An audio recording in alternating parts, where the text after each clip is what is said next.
Hello everyone. तो कैसे हैं आप सभी। तो आइए ज्योग्राफी का इंडियन ज्योग्राफी का एक टॉपिक करते हैं। वो है भारत में प्राकृतिक वनस्पति, नेचुरल वेजिटेशन इन इंडिया। ठीक है, तो सबसे पहले हम देख लेते हैं कि प्राकृतिक वनस्पति कहते किसको हैं। ठीक है, तो प्राकृतिक वनस्पति जो होता है प्राकृतिक दशाओं के अनुरूप विकसित होते हैं। ठीक है, और ये प्राकृतिक दशाओं के अनुरूप विकसित होने वाले वनस्पति को ही हम प्राकृतिक वनस्पति कहते हैं। ठीक, तो इसको प्रभावित करने वाले दो महत्वपूर्ण कारक होते हैं। उसमें से एक होता है तापमान, ठीक है, और दूसरा होता है वर्षा की मात्रा। तो जो तापमान होता है, जैसे जैसे तापमान में कमी आएगी, ठीक है, तापमान कम होता जाएगा, तो जो प्रकाश संश्लेषण का दर होता है वो भी क्या होता है, कम होता है।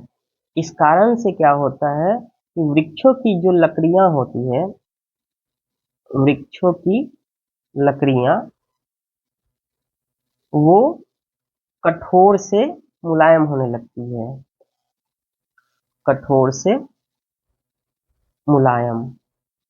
ठीक है, और इसी प्रकार से जो वनस्पति का विकास हुआ है वो उष्ण कटिबंधीय, उष्ण कटिबंधीय मतलब ट्रॉपिकल फॉरेस्ट, और फिर उसके बाद समशीतोष्ण टेम्परेट, समशीतोष्ण, और कॉर्निफेरस रूप में हुई है अर्थात शंकुधारी।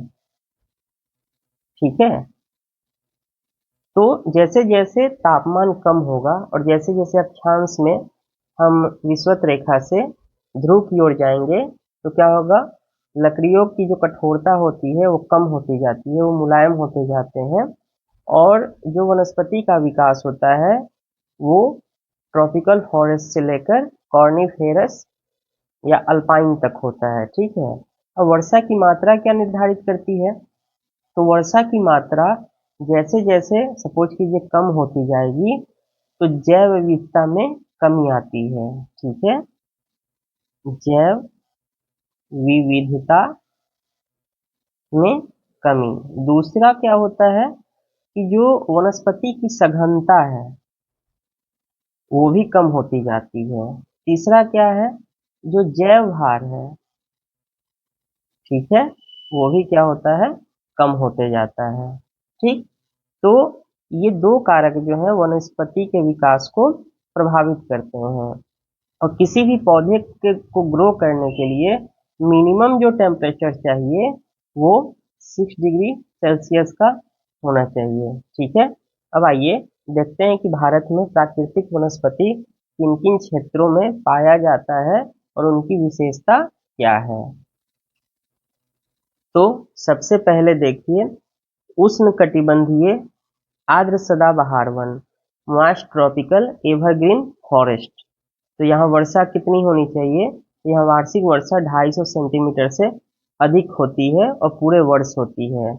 और यहाँ की आर्द्रता जो होती है, नमी जिसको बोलते हैं, वो लगभग 77% से अधिक होती है। ठीक है, और यहाँ तापमान कितना होता है, तो तापमान भी 22 डिग्री सेल्सियस से अधिक होता है। और ये देखिए ये उष्णकटिबंधीय आर्द्र सदाबहार वन और उष्णकटिबंधीय आर्द्र अर्ध सदाबहार वन, जिसको सेमी एवरग्रीन फॉरेस्ट बोलते हैं, लगभग कंडीशन एक जैसे ही होते हैं, बस वर्षा की मात्रा में अंतर होती है। जैसे यहाँ बारिश कितना हुआ, 250 सेंटीमीटर से अधिक, यहाँ कितना होता है 200 सेंटीमीटर से 250 सेंटीमीटर के बीच में। और यहाँ वृक्षों की विशेषता क्या है कि यहाँ की वृक्षें 4 लेयर में होती है। ठीक है, तो एक लेयर, फिर दूसरा लेयर, और फिर तीसरा, एंड देन चौथा। ठीक, तो सबसे ऊंचे वृक्ष, उसके बाद कम ऊंचे वृक्ष, उसके बाद यहाँ पर क्या पाई जाती है, लताएं, और उसके बाद क्या होती है, तो एपीफाइट्स होते हैं। ठीक है, तो ये दोनों कंडीशन होते हैं। और इसमें क्या होती है कि वृक्ष अपनी पत्तियां कभी भी एक साथ नहीं गिराती हैं, ठीक है। और ये जो सेमी एवरग्रीन फॉरेस्ट होता है, यहाँ पर बस कैनोपी का अंतर होता है। यहाँ की कैनोपी ज़्यादा डेंस होती है एवरग्रीन फॉरेस्ट की, और यहाँ कैनोपी क्या होता है, जिसको वितान कह रहे हैं हम, कम होती है थोड़ी, ठीक है। और यहाँ पर जो वृक्ष पाए जाते हैं उसमें रोजवुड, महोगनी, इबोनी, आयरनवुड, अबनोश, बांस, रबर, सिनकोना, चंदन पाए जाते हैं, ठीक है। और इनका क्षेत्र क्या है, तो 900 मीटर से नीचे वाले क्षेत्र, जैसे पश्चिमी घाट का क्षेत्र है, तमिलनाडु का एरिया है, कर्नाटका है, केरला है, पश्चिम बंगाल का छोटे छोटे भाग हैं, तटीय उड़ीसा है, अंडमान निकोबार और उत्तर पूर्वी क्षेत्र। तो ये कम से कम आप 2-3 चीज याद रखिए। जैसे ये अगर हम इसको इंडिया के मैप पर ऐसे देखें तो देखिए पश्चिमी घाट जो ये है, यहाँ पर बारिश ज्यादा होती है। दूसरा, जो अंडमान निकोबार का क्षेत्र है यहाँ, वहाँ पर बारिश ज्यादा होती है। फिर केरला साइड में होती है। फिर ये जो उत्तर पूर्वी क्षेत्र है, उत्तर पूर्वी नॉर्थ ईस्ट का क्षेत्र, वहां पर, तो इन क्षेत्रों में एवरग्रीन फॉरेस्ट पाए जाते हैं, ठीक है। अब सेमी एवरग्रीन फॉरेस्ट कहाँ पाए जाएंगे, तो उसी के चारों ओर पाए जाते हैं, जैसे असम, पश्चिम बंगाल का तटीय क्षेत्र, उड़ीसा, पश्चिमी घाट का सदाबहार वन का पूर्वी सीमा, जो ये पूर्वी ढाल होता है इस क्षेत्र में, ठीक है। और यहाँ पर का जो वृक्ष पाए जाते हैं वो है कदम, रोजवुड, कांजू, चंपा, आम, और कुछ अन्य भी जान लीजिए, जैसे साइडर, एक होता है साइडर, ठीक है। एक होता है आपको होलक, ठीक। एक होता है कैल, एक होता है लॉरेल, ठीक है। एक चंपा जो यहाँ दिया है, ठीक। तो ये कुछ अन्य वृक्षों के नाम हैं। ये आपको एग्जाम्पल्स में पूछे जाते हैं, ठीक है। आगे बढ़ते हैं। उष्ण कटिबंधीय पर्णपाती वन। तो देखिए यहाँ पर भी क्या होता है, दो प्रकार के क्षेत्र पाए जाते हैं।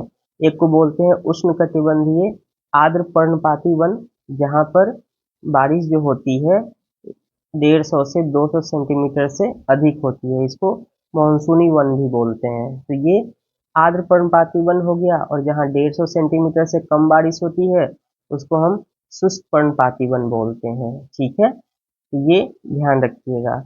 इनका क्षेत्र क्या है, ये भी पश्चिम बंगाल, उड़ीसा, छोटा नागपुर का पठारी क्षेत्र, पश्चिमी घाट का पूर्वी ढलान और हिमालय का निचला भाग इसमें शामिल होता है। इसके महत्वपूर्ण जो वृक्ष हैं वो देखिए, साल है, टीक है, दक्षिणोत्तर भाग में चंदन पाया जाता है, सीसो है, महुआ है, नीम है, खैर है। तो ये सब वृक्ष यहाँ पर पाए जाते हैं। इसके अलावा आपने हुर्रा सुना होगा, अमलतास, बेत, ये सब पाए जाते हैं। ग्रीष्म ऋतु में वृक्ष 6 से 8 सप्ताह तक पत्ते गिराते रहते हैं, ठीक है। और ग्रीष्म ऋतु में वृक्ष वाष्पोत्सर्जन को कम करने के लिए पत्ते को गिरा देते हैं, इसलिए हम इसको पर्णपाती बोलते हैं, ठीक। तो ये ध्यान रखिएगा। फिर है उष्णकटिबंधीय कांटेदार वन। यहाँ पर बारिश कितनी होती है, तो 50 से 75 सेंटीमीटर। और इनका क्षेत्र कौन सा है, तो आंतरिक पठारी भाग है, पूर्वी राजस्थान का क्षेत्र है, पूर्वी और उत्तरी पंजाब का क्षेत्र है, उत्तरी गुजरात का क्षेत्र है, तेलंगाना है, आंध्र प्रदेश के कुछ भाग हैं, ठीक है। तो ये ध्यान रखना है। इसके अलावा यहाँ पर किस तरीके के वृक्ष पाए जाते हैं, तो एकेसिया होता है, बबूल है, यूफोरबिया होता है, खैर होता है, खजूर। तो ये सब कहाँ पाए जाते हैं, उष्णकटिबंधीय कांटेदार वन में, ठीक है। और यहाँ पर झड़ने वाले छोटे कांटेदार वृक्ष जो 10 मीटर तक ऊंचाई वाले होते हैं वही पाए जाते हैं। ठीक, तो इसको ध्यान रखिएगा। अब आगे देखते हैं मरुस्थलीय वनस्पति। तो मरुस्थलीय वनस्पति में बारिश जो होती है 10 से 50 सेंटीमीटर के बीच होती है और यह जनरली कहाँ पाया जाता है? तो राजस्थान के पश्चिमी भाग में। ठीक, यहाँ पर जो वृक्ष पाए जाते हैं उसमें कैक्टस है, कांटेदार झाड़ियाँ हैं। देखिए ये दोनों जगह, यहाँ पर भी और यहाँ पर भी झुरमुट में कुछ कुछ जगहों पर वृक्ष पाए जाते हैं और बहुत ही खुला मैदान होता है। एक्चुअली उष्णकटिबंधीय कांटेदार वन से ज्यादा खुला मैदान मरुस्थलीय वनस्पति में मिलता है, इसलिए झाड़ियाँ दूर दूर फैले रहते हैं। ठीक, अब आते हैं तकिया। अब हम देखते हैं पर्वतीय वनस्पति को। ठीक है, तो पर्वतीय वनस्पति में क्या होता है, इसको दो भाग में हम बांट के अध्ययन कर सकते हैं। एक हिमालय श्रेणी की पर्वतीय वनस्पति और दूसरा है प्रायद्वीपीय पठार की पर्वतीय वनस्पति। ठीक है, तो सबसे पहले हम देख लेते हैं प्रायद्वीपीय पठार की पर्वतीय वनस्पति को। तो प्रायद्वीपीय पठार की पर्वतीय वनस्पति में देखिए उपोष्ण आर्द्र पहाड़ी वन। ठीक है, यहाँ पर वर्षा कितनी होती है? 150 सेंटीमीटर से 300 सेंटीमीटर के बीच में, और पूर्वी हिमालय में 900 मीटर से ऊपर और पश्चिमी हिमालय में भी ये क्षेत्र पाए जाते हैं। ठीक है, और यहाँ पर जो वृक्ष उगते हैं वो है पाइन और ओक। ठीक, देखिए 900 मीटर की ऊंचाई तक हमको उपोष्ण आर्द्र पहाड़ी वन मिलते हैं, और जैसे ही इससे ऊपर जाएंगे मतलब 1500 मीटर से ऊपर, जैसे 1830 मीटर से अधिक ऊंचाई पर पूर्वी हिमालय में शीतोष्ण वन पाए जाते हैं। तो ये ध्यान देना होगा आपको।